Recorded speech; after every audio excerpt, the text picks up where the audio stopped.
done properly, strategy is something you use to get results. And you go through a process of strategic planning. And so if you almost, there are some worksheets, I hope there are worksheets there that will walk you through. But before I do that, I want to just sort of tell you there are three big mistakes that people make when they try to do strategic planning. I'll go with the middle one first, trying to conquer the world overnight. What is that?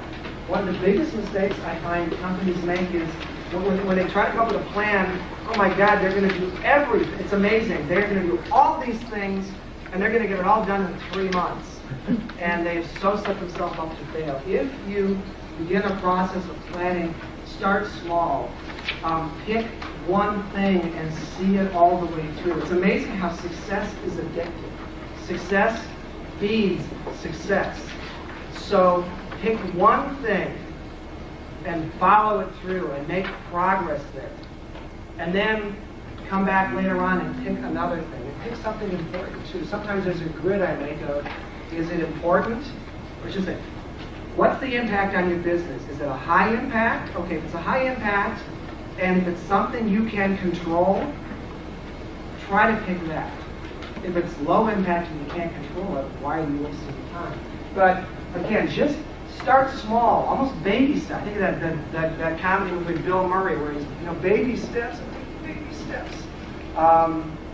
Do that. Pick something simple and follow it through. Looking in the rearview mirror. My favorite story, Ernst & Young, when they were growing their consulting practice.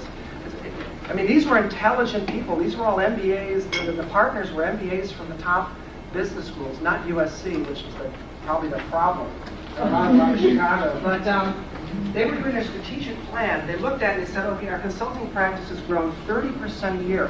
93, 4, 5, 6, 7, 8, 30% per year. So they did a 2-year plan for 99 and for 2000, and they said, okay, we're going to still grow 30% per year because that's what we've been doing and we know we can do it. Anyone want to be cynical here? Anything? What was causing the growth? I got the answer. What was causing the growth of their consulting practice? It was all of this ERP stuff, all this software. They were selling, basically, the accounting, the big six at that point had scared the daylights out of all these Fortune 500 companies saying, do you want to be Mr. CEO? Do you want to be responsible when on the turn of the millennium your business crashes because somewhere you've got a piece of software that's not, the Y2K bug, scary, scary. So they had these companies ripping out software and installing new stuff because they felt that was the safest way to go. Well, problem. It takes about 2 years to really install some of that stuff. When's the millennium coming? Gee, right around late 1999, they hired up, and they even hired in 2000 another 30% of new recruits. Business tanked. There was something in the external environment that was fundamentally going to change. I mean, how much software can these big companies install? They had sold it already. There was nothing else to be done, and they turned around and went way downhill. There was a point they were even in trouble. They weren't sure they were going to be able to make their payroll. But yeah, they just kept loading up. Why? Because so I'm looking back behind me. I've been growing 30% a year. It's amazing how really intelligent people can fail to look forward out into what's going on in the external market and what's coming down. Is anything going to change? And also, the other one is what I call banging out a business plan.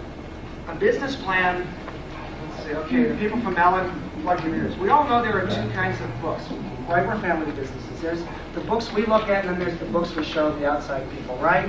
Well, a lot of times, I keep moving. I teach my students. It's harder to get a moving target.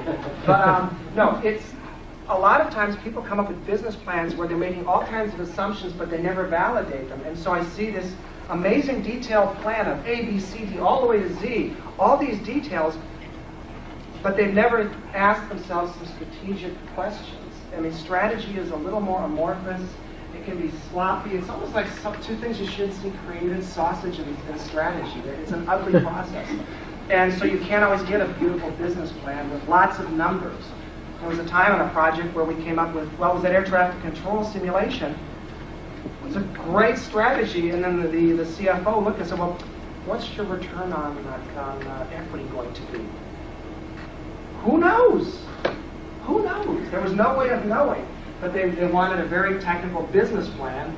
Instead, we gave them a strategy. And fortunately, they didn't listen to them, and they put their competitors out of business. But again, strategy is not, I was going to put a slide, strategy is not a business plan or a business plan. Business plans are critical because if you're doing it right, they focus you on what you need to be doing.